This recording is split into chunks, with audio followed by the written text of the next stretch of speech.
দিনটা ছিল 30শে March 2017। Elvis যাদবের প্রথম ভিডিও তার মেন চ্যানেলে আপলোড হয়। প্রথমে যদিও কমেডি ভিডিও থেকেই শুরু হয় তার পথ চলা। এটা সেই সময় ছিল যখন অমিত বারানার মতো ইউটিউবাররাও তাদের চ্যানেল ক্রিয়েট করেছিল। কিন্তু এলভিস যাদবের চ্যানেলে সমস্যা ওখান থেকে শুরু হয় যখন সে তার ভিডিওতে গালি দিতে থাকে। কিছু মানুষ তো তার ভিডিও পর্যন্ত দেখা ছেড়ে দেয়, আর এতেই তার সাবস্ক্রাইবারও কমে গেছিল। কিন্তু 2019 সাল থেকেই এলভিস যাদব আবার ফেমাস হতে শুরু করে এবং তার চ্যানেলে সাবস্ক্রাইবারও বাড়তে থাকে। অনেক মানুষ তাকে আস্তে আস্তে চিনতে শুরু করে। 2020 সাল থেকে এখনো পর্যন্ত প্রত্যেক বছর কোনো না কোনো কন্ট্রোভার্সিতে এলভিস যাদবের নাম জড়িয়েছে।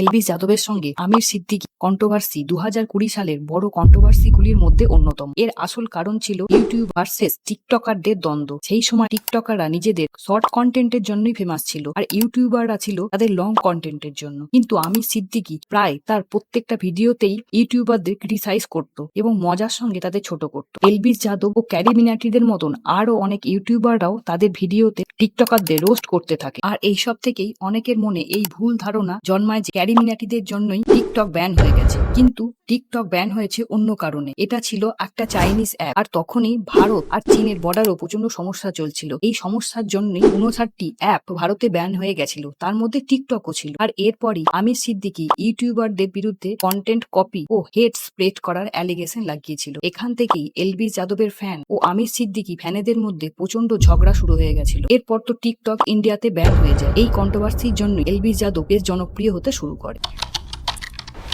17ই মার্চ 2024 এলভিস যাদবকে পুলিশ অ্যারেস্ট করে। কারণ হিসেবে জানা যায় এলভিস সাপের বিষ খেয়েছিল এবং সাপ নিয়ে ভিডিও বানিয়েছিল। নভেম্বর 2023 সালে এই ব্যাপারটা প্রথমে সামনে আসে। তখন নয়ডা পুলিশ মেনকা গান্ধীর NGO people for animals PFA এর কমপ্লেনের ভিত্তিতে সেন্টার এনাবান প্যানকুয়েট হলে রেড করে, আর ওখানে 5 জনকে অ্যারেস্ট করা হয় এবং কোবরা সমেত 9টি সাপও উদ্ধার হয়। পুলিশ ওখানে একটি বোতলে পেয়েছিল, তার মধ্যে 20 ml সাপের বিষও ছিল। অ্যারেস্ট হওয়া 5 জনকে জিজ্ঞাসাবাদ করে পুলিশ জানতে পারে এই 5 জন এলভিস যাদবের অ্যারেঞ্জ করা পার্টিতে সাপের বিষ সাপ্লাই করত। আজকের ভিডিওটা এই পর্যন্তই। এই ভিডিওটা যদি ভালো লাগে তাহলে লাইক ও সাবস্ক্রাইবার করে দিও, আর কমেন্ট করে জানিও তোমরা কি এর পার্ট 2টা শুনতে ইচ্ছা, তাহলে আমি এর পার্ট 2 ভিডিও নিয়ে খুব তাড়াতাড়ি চলে আসবো।